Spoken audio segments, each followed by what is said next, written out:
And today, joining me at Manal at the table is Hania Khuri-Trapper, experienced yoga, meditation, and mindfulness teacher who has guided students in Boston and around the world through her classes, teacher trainings, corporate workshops, and her deeply intentional rest and return retreats. Hania's work expands beyond the yoga mat. In partnership with Marcus Smart and his foundation, she brings mindfulness practices to active duty military families, and as the creative director of Khuri Design, she blends her eye for beauty with her passion for presence.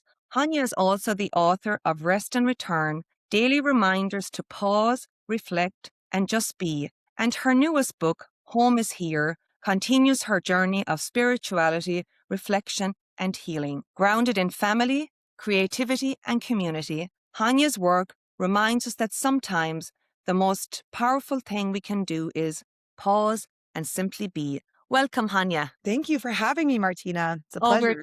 we're delighted that you could join us today. Hania, before we get dug into your mindfulness, your books, I do just want to quickly mention your work and your friends at the Ireland Funds. I mean, Yes. you've been with them, I believe, for almost 30 years. And actually, that's how you and I originally crossed paths, was with the Ireland Funds and that great group of ladies we see at all those fabulous events. Yes. I was so happy to be asked. And when I saw your name and I saw your beautiful face, I was thrilled. So I have been working with the Ireland Funds for about 30 years now. And I was a graphic designer before I learned this yoga journey that I started to go on. Before that, I had studied design and branding. And so the Ireland Funds was my first really big client. And I still work with them today. And I've met so many amazing people with the Ireland Funds, and I still work with them on their annual report and on all their pieces, their invitations. And so I know a lot of the chapters around the country and around the world. It's a beautiful organization that does such wonderful work in Ireland. And so my connection is through my design work, but now I've become such good friends with everyone that I consider them my family in a lot of ways. And I always Right. see you at the events, and you're such a beautiful supporter for the Ireland Funds. So we have this wonderful connection, which is Oh, yeah, amazing. no, it's great. And I mean, yes, and we do cross paths for sure at a lot of the events with the great ladies. And Yeah. we'll give Maudie a shout out. No, Who's Marty. yes, the VP of Yeah. Development with the Boston chapter. And I Yeah. guess maybe before now we'll talk about the mindfulness. Kind of, you seem, you really have a connection to the Irish culture, and maybe what does that mean to you? And Yeah. not I and have, not being, we'd say, not being, from yeah, Ireland or yeah. second or third generation. I have to say, I think it was probably because I have been working with the funds for 30 years that I've gotten to know Ireland and I've gotten to know the people. And I have zero Irish in me. I'm originally from the Middle East, but I just love the culture. I love the culture, and it reminds me of my own. It's warm, it's loving, it's funny, it's gracious, it's all those things. And I just feel very connected to it just from the people that I've known along the way. I've been to Ireland to a wedding. My friend Clodagh Boyle, I think you probably Yes, know her as yes, well. yes. Yeah.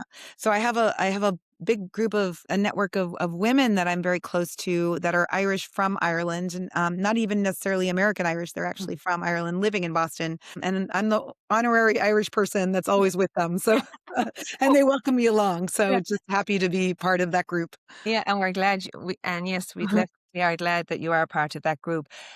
So then, Hanya, graphic design, yoga, mindfulness, two Yeah. very different spaces. So, I mean, what got you started Yeah. to this world of yoga? Yeah, it's a great question. So I was working this field, this graphic design, and that was my path. That's what I thought.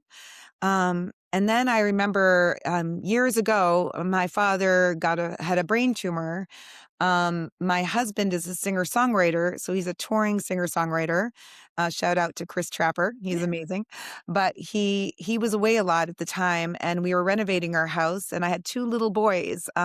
So there was a lot happening in my life, and I was feeling very overwhelmed at the time.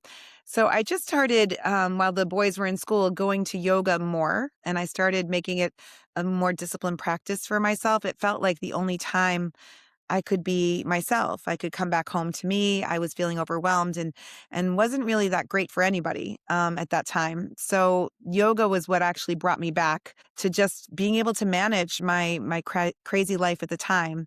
Um, and then something shifted when I started practicing more and more. I started realizing that there's something else going on here. I'm changing. I'm not. I don't have the anger or the reactivity that I used to have. I just started shifting, and I started liking the way I was shifting, and things were getting easier for me because I was able to manage some of the difficult things, the struggles that I was dealing with.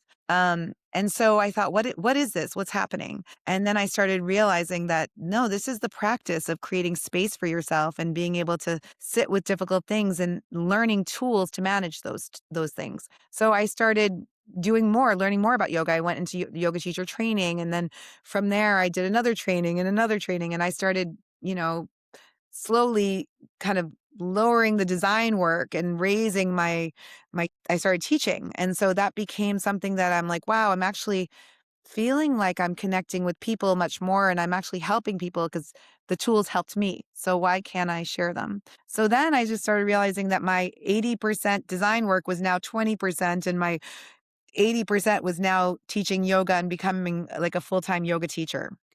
Okay. And mindfulness teacher. And then the mindfulness and meditation practice, that's where I really shifted and learned a lot about myself. And that's what I think everybody needs to, like, even if you don't practice maybe the physical practice all the time, it's the mindfulness part that keeps us sane.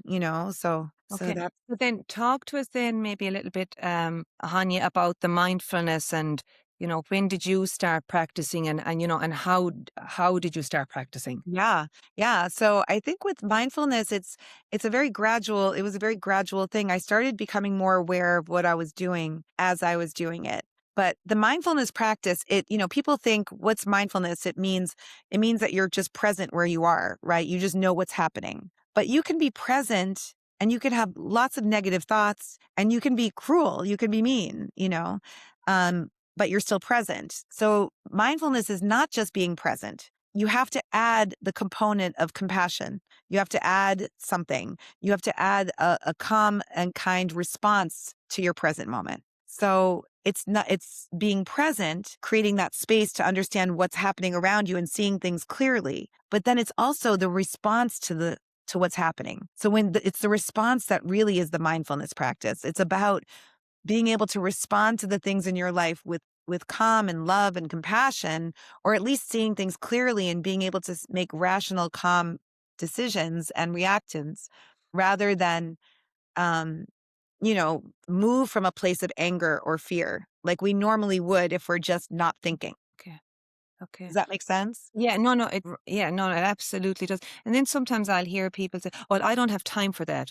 I won't be able to fit it in." And we all know, we're listening to it every day. We're glued to our devices, phones, whatever it is. I mean, when you talk about mindfulness, is this something you could be sitting at your desk, putting down your phone and closing your eyes? I mean, maybe tell us a little bit about, what is mindfulness and That's it, explain Martina. that a little You got bit. it. Yeah. You got it. It can happen anywhere, anytime, in any moment. And so it doesn't have to be you're sitting in the Himalayas with the monks. You don't have to be doing that. You can be sitting at your desk, and maybe things start to feel overwhelming. So you take a moment, and if you can't close your eyes, you set your gaze on the floor and you soften your gaze. And then you start to let your awareness go inward. You notice how your body feels in that moment, because usually mindfulness, usually when something is upsetting you, you can feel it in your body first. So, when you start to get stressed about something, where do you feel it? Is it your chest? Is it getting tight? Do you feel your shoulders starting to clench? Are you starting to grasp with your hands?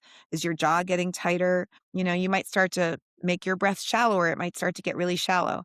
So maybe first think about, okay, I can feel my body starting to get tight. I'm going to soften my shoulders. I'm going to relax my chest and my breath. I'm going to slow the breath down. And then I'm going to start to get a little more clear about what's happening right here. So when we first deal with the body, then we can start to let the body calm. That's when the mind can start to calm too. Then we can attack what's going on there. Okay. And we can start to create little responses to whatever is going on in the mind. Yoga is actually, people think it's a physical practice, but it's only 1/8 physical. Oh, okay. Yeah. The actual definition of yoga is the cessation of the fluctuations of the mind. So yoga is a mental practice ultimately. So it's not a workout like that you're in there Yeah. pounding it out.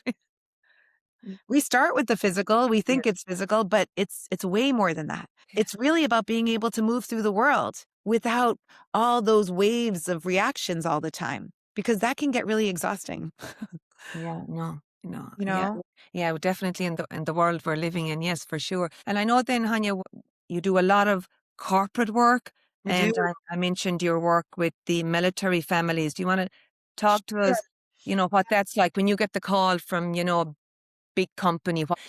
What are you thinking about when you're planning your, presentation for them? Yeah. So when I do a lot of corporate work, and I think the reason is that it's funny, all this work that I do, it's like my primary language. I feel like I eat, breathe, and sleep this kind of mindfulness practice. And when I go to people, even like high level executives, and talk with them, they're simple tools they don't even realize that they have, you know? So these when I speak to the people at any corporation, I'll kind of ask like, who's the audience? Is this what people am I talking to, and what are their struggles right now? Like, what are issues in their life, in their workplace, and so there's so much to the mindfulness practice that I probably will hone in on what they want to kind of work on, or what they want to focus on, or maybe it's like people are feeling overwhelmed and stressed. Okay, then I will take a whole thing around that and kind of work on that. Or maybe people feel like they can't make big decisions because they're feeling, overwhelmed with, decision making or something. So I'll kind of go in that angle. So there are so many angles. And it's corporations, it's organizations, it's even groups of book club people, like I do all kinds of work with all kinds of people, including the military. The last few years, I've gone to Fort Cavavos in Texas twice. I've gone to Fort Campbell in Kentucky. I just came back from in last June from Pearl Harbor and worked with the Navy. Yeah, and it's been really rewarding. It's been wonderful because I'm actually being able to talk to people that have a very difficult life. They regardless of if they see combat, just their daily life is difficult because they're moving a lot and they have to uproot everything and do everything again, and they have to have a very stable family in order to be able to have, their children moving from place to place and all the things that they have to struggle with. So there's a lot there that we can work with. I'm sure it must be very rewarding to work with the military families. Yeah, in fact, I had this one woman, Rhonda. I remember, I'll never forget her. It was the first time I had done a presentation, and it was in Texas, and she was very vulnerable, and she shared a lot about how she struggles with anger and rage, just because of her life is very stressful. And then so to the point where she actually got arrested for like getting angry in a parking lot. Wow. So I gave her all these tools. We worked for a whole weekend together with this group. And the year later, I went back to the same place, and I had kind of not forgotten, but I had, I just wasn't thinking about it. We got there. She ran right up to me and said, "Oh my gosh, Hania, I lost 39 pounds and my anger is gone. And I've been meditating every day." And I felt like completely just so happy for her because she now has changed her life and her ways, and she realizes that she has power over herself, not the other way around. So it's really empowering, and that's what the practice does. So it's pretty powerful. Great. And then I'm sure it probably reinforces then, Hanya, that you're doing such great work. That's why it feels very rewarding, and it feels like I want to just keep going. I want to just keep sharing these tools with people because I'm realizing now that everyone struggles and Right. everyone needs tools, right? Yeah. We Yeah, need we all need those tools, and as we're saying, our toolbox to help us every day. And yes, and everyone is for sure, everyone does struggle. And community is important too, Yeah. like being able to feel like you're not alone in your struggles, Right. you know? Right, right. And then I know you've worked very hard, Hanya, to get your qualifications. And is there anything you'd like to see different, in the yoga mindfulness industry? That's a great question, actually.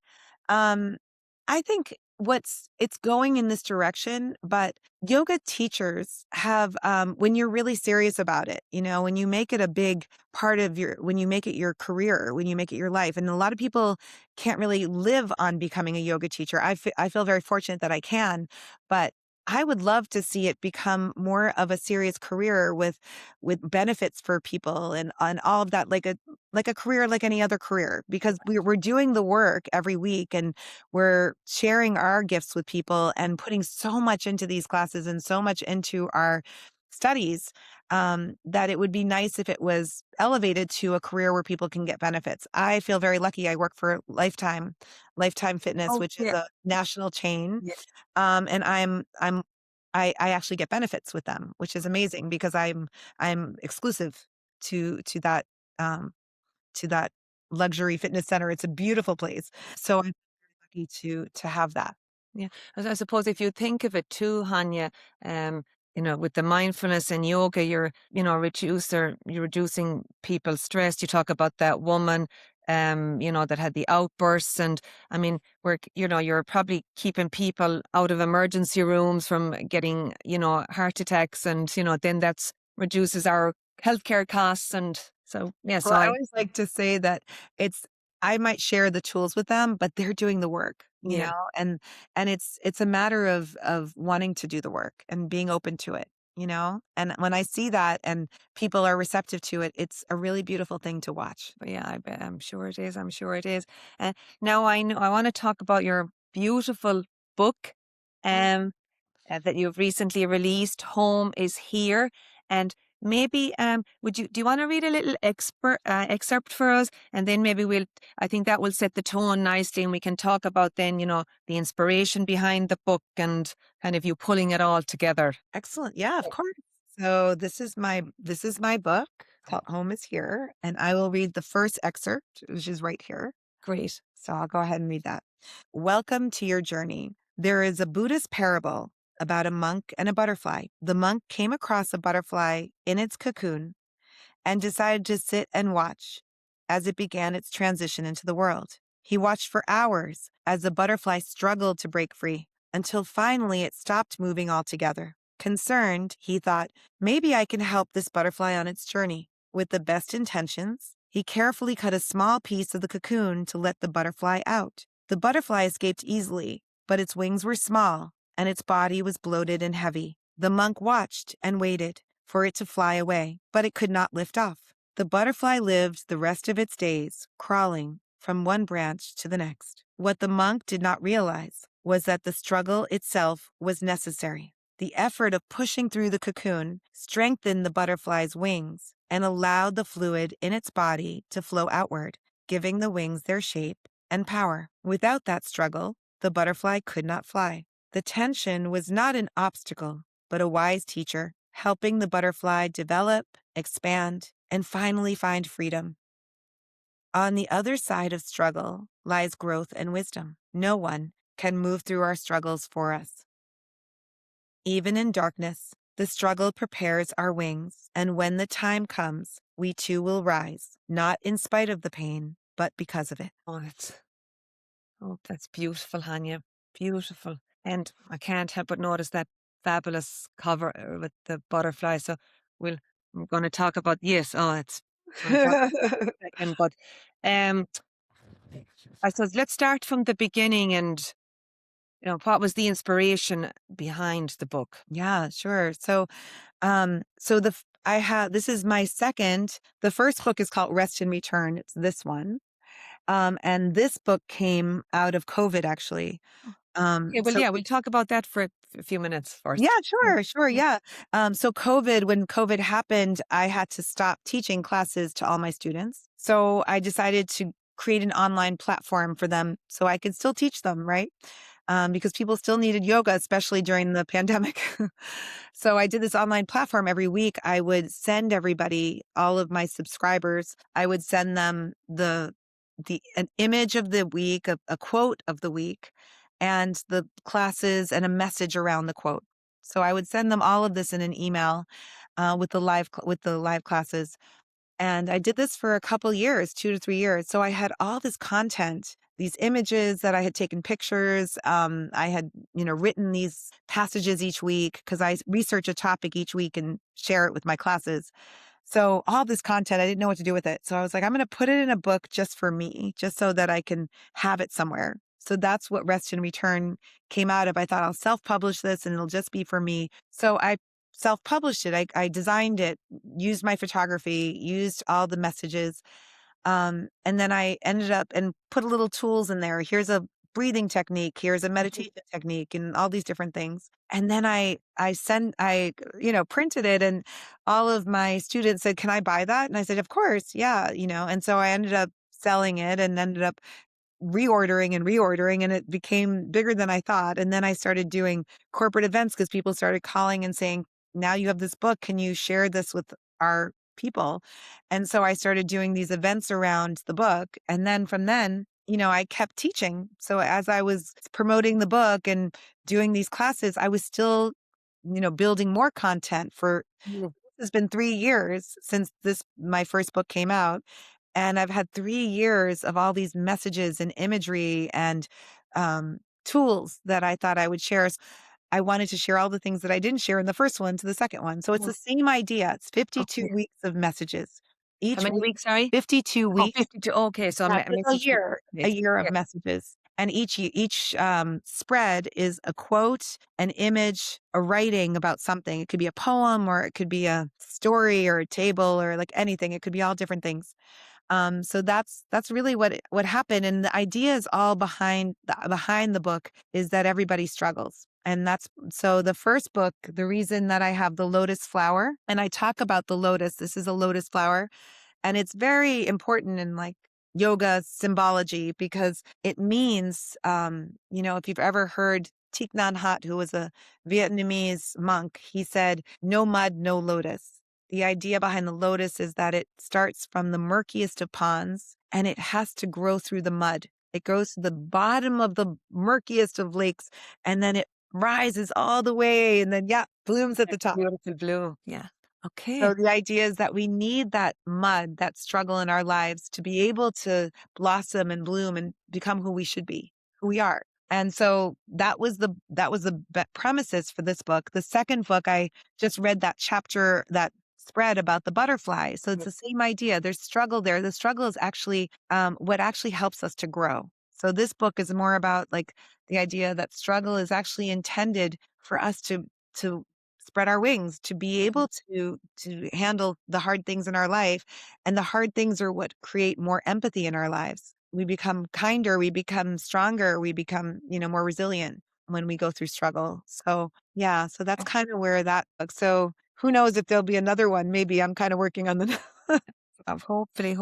And then who benefits from your books? I think a lot of it is I wanted to make these books very accessible. I mean, I've studied a lot of I've studied a lot of Buddhist principles. I've Yeah. studied the Vedic lineage, which is the yoga lineage. So I've studied a lot of all these beautiful ancient wisdoms, but I wanted to make it very accessible for people. So you don't have to be a scholar to understand any of this, and you don't have to be a yoga person to understand it. I wanted it to be for everybody. Like these are basic tools for anybody who ever wants to heal, who wants to do the work, and who wants to learn a little bit about themselves. The idea is that it's asking questions. It's asking you to look into yourself and explore things about you, and live your life more awake, not be just kind of coasting all the time. Because then by the end of the day, you'll say, "Where did the time go?" Right? Right. And it's a book you can go back to. You can put it down. You're having a bad day, go back in and read a quote. Yeah. Every day is a different day, and you can read the same thing every day, and it'll be different, and you'll hear it differently. And yeah. Yeah.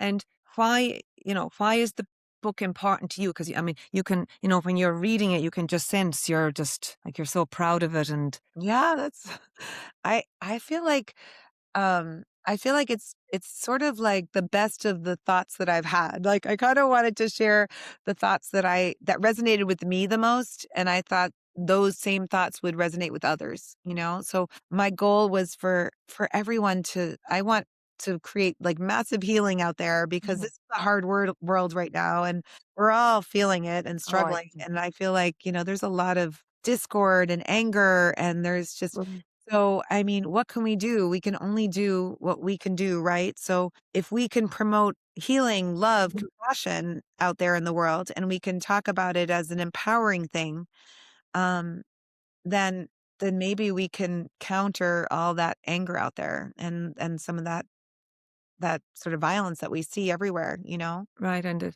yeah, and that there is still good out there, even It's so though it's good. yeah, there is still good. So when people read your books, Hanya, I mean, what's the one thing that you would just like them to take away? You know, somebody bumps into you in the grocery store. What would you like to hear? Oh, what I would love to hear is that they benefited from it, that they felt like they could it gave them a space, a sacred space to have a moment to find stillness, a moment to let go of that sort of um that whirlwind that we're all going through all the time. I mean, there's a doctor who's a neuroscientist who talks about the fact that we are always living our life on simmer. We're just living our life at this low level of simmer all the time, and we're stressed out culture. I would love it if people could feel like, okay, I actually felt like I came back home to myself a little bit. I came back home to my heart. Um, that would be amazing to hear, but again, it's not about me, and I Yeah. don't even I don't even care about me, and I mean, I do, of course, but I want this to be my greatest hope is that it heals others and helps others to explore their own healing. Okay, okay, and I suppose just to take that time to just pause. Yeah, that's all it means. That's all you need. Um, where where can people get your books? Where are they available? Yeah, that's well, it's on Amazon. They're both on Amazon. Home is Here and Rest and Return. They're also on where I self-published, which is called Book Baby. So, that's readily available at all times. It's called bookbaby.com. Um, and and also, you can come to one of my classes and buy them there. Like I usually have them with me. Um, yeah. So I think Amazon's probably the easiest. Yeah. Okay, great. And you mentioned your classes, Hanya, Yeah. just there now, and I know you travel all over the world and give amazing yoga retreats. So talk a little bit about that work as well. Sure. Yeah. So I wanted to expand my work from just being in the classroom with my students to seeing if I could build community even more widely. Um, Teacher training does that. It really brings people together and then they can be very intimate with each other and they can feel like they're connecting to each other in a way that's very deep and very meaningful. Sometimes even more than you would connect with family members. Like you really get to know people.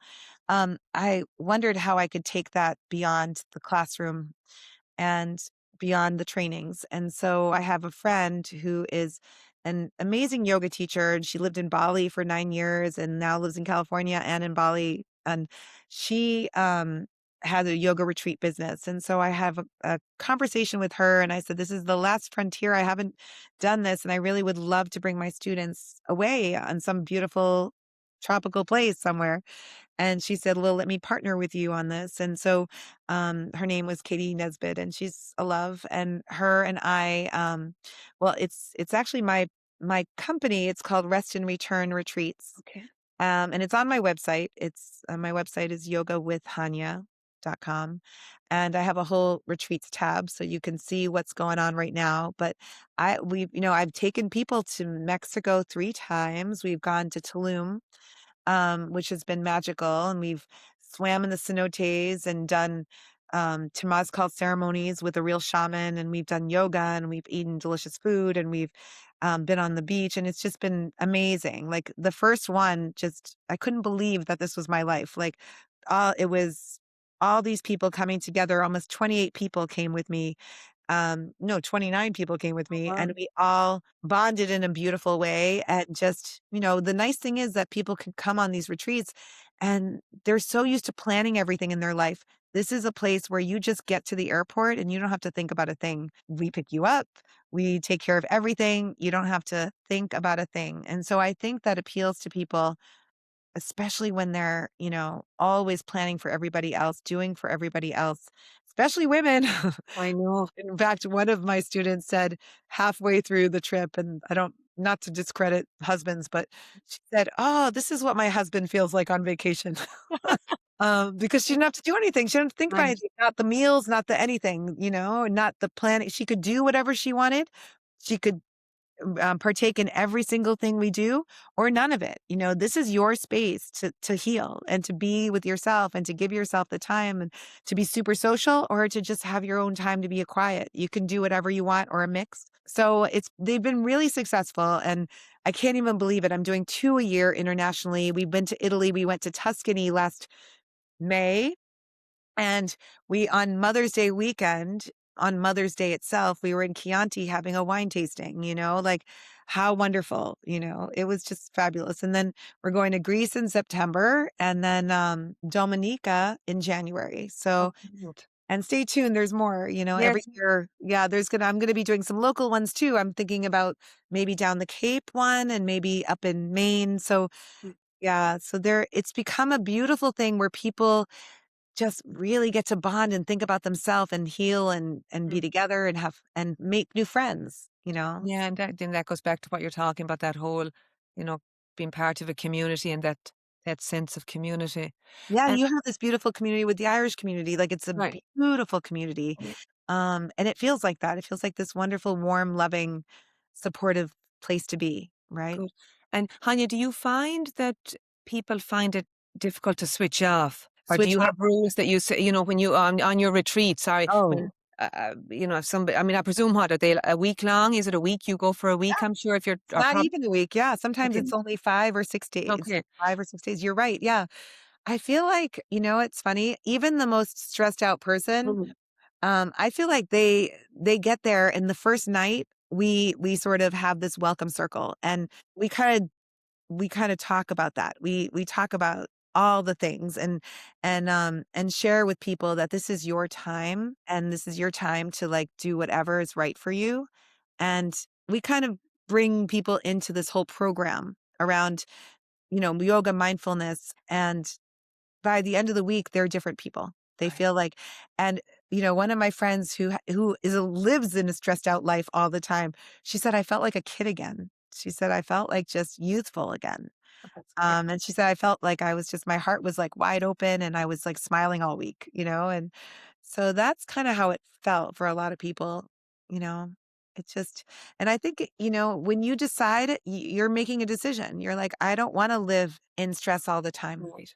I want to give myself these few days to change that pattern and And to I stop it. suppose then, Hanya, nobody can do that, only yourself. Right. Yeah, because we talk all the time, and you mentioned, being in Greece, and we talk a lot on this podcast about Europe and the US, and we're so like go go go here, and w- work so much, and then parts of Europe they have some they'll take the whole month of August off, or you know lot That'll be nice. Yeah. lot more benefits than than we have than we have here. Um, so I mean, yeah. So I suppose we've got to make that, and make that decision ourselves, to give ourselves the time to take care of ourselves. It's the hardest part, to say, Right. "I deserve this, I need this.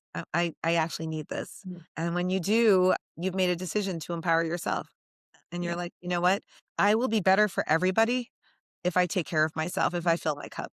Yeah. And it's not, it's the sky doesn't fall down when you say no. I Yeah. al- No babies will die if you don't go to work one day, it's okay, everything, unless you're a doctor, that Of course, yeah, yeah, services. but yeah, yeah, yeah. But I'm meaning, like, Yes, I you get, yeah, we yeah, could all take that time. It's only a right. few days. Yeah. Yeah. Um, and you talked about women there, and I'm sure you didn't talk about, but the makeup of your classes, it's I'm sure is men, women. Yeah, actually the makeup of the classes is now getting it used to be all women, and Okay, now it's like almost half and half now. Yeah, it's different now.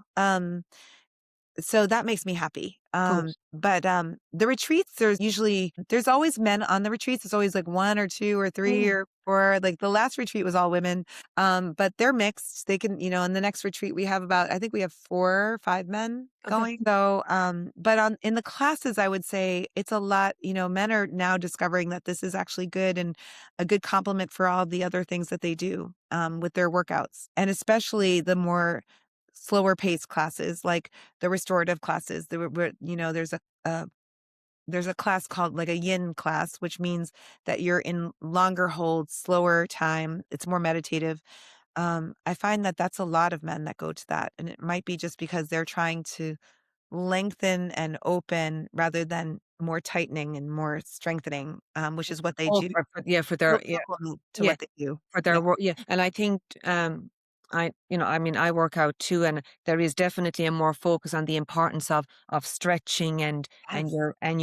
your breathing. That it's not all just pounding out the weights and being on the treadmill, doing hours and hours of cardio. Right. Yeah. Right. Yeah. We need the balance. Right, you do need the balance. Um, Hanya, what's next? Yeah. What's going on? Tell us what's next. Let's see. So, what's next? So I'm actually going to be a presenter at the Berkshire Yoga Festival. So if you haven't heard about it, it's a really incredible festival with all the best teachers in the world. Like some of my favorite teachers in the world will be there. It's in June, the middle of June. And I'll be presenting 2 workshops there. Okay. So that's happening in June. It's the Berkshire Yoga Festival. So that's I think it's berkshireyogafestival.com maybe.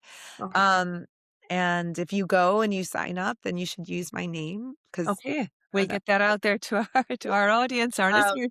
yeah, and then I'm going to September. We have a sold out retreat to Greece, and then we have Dominica. We still have some spots. I just opened it up, and that's in January. So that's next January.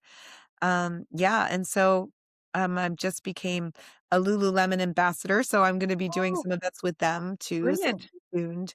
And yeah, and I also have a lot of every week I do share something from my book. So I share like a one of the week's messages. So if anybody wants to follow me on Instagram, it's Yoga with Hanya because that's like I always try to share Mm, some of these ideas. I do have some cool corporate events coming up too. So yeah, that's lots it's a in the lot. horizon. Lots going on, lots going on. Lots And going and on. Hanya, I mean, how do you take care of yourself as well as the Oh, mindfulness? As I know you're a busy mom, too, and your husband is a musician, so and your graphic design, work, I mean, you've a lot going on too. that's a really good question. It's the part. What is it? The shoemakers' kids have no shoes or Shoes, whatever. right, or the carpenters, Yeah, the carpenter or something. the And wife, doesn't have the fancy kitchen or exactly, exactly. Yeah, that's great. Well, I do meditate every day, and that is, I think when I feel overwhelmed, I kind of lean into the contemplative practices of meditating more, giving myself more room to retreat and get quiet. Um, I also do have to say that one of my greatest things is actually being with friends. Like that actually fills me up. So being with friends is actually something that I find very healing. okay. So I probably meditate more and try to just have a meaningful conversation with a friend or I'll reach out to somebody. That actually does fill me up as Mm, well. But yeah, I think it's just the contemplative practices, like being able to take time to do a mindful walk or do even like a little ceremony around tea or something, like these little small yeah, things little that small things. over the course of a week end up filling you up a little bit more and giving you these moments of pause so that Mm, everything can not feel like it's overwhelming. So yeah. just these little pauses in the day or pauses, throughout the week are helpful. And I suppose if that's one key we want, key element we want our listeners and viewers to take away today is that, it can just be very small. Small little pause, like Was it? take Yeah. a moment and feel your breath. And if you can't feel your breath, put your hand on your belly and take a few breaths into your belly. Mm, Let the breath be deeper so that you're activating your parasympathetic nervous system and you're moving away from that stress response and you're calming the body down. Just a few breaths.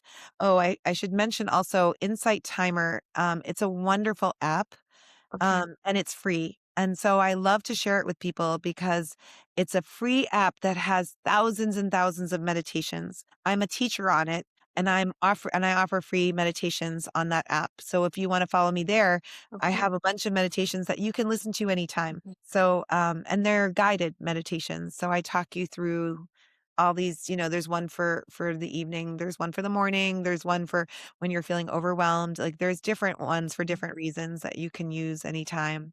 But that's Insight, INSIGHT Okay, timer. we'll post that, Sure, yeah, that's a Instagram. really helpful Yes. tool because you can, aside from me, there's thousands of teachers and offerings on there, and I find it to be really helpful. And I suppose, as you said, there are lots of tools out there for Yeah, for people. there are tools, yeah.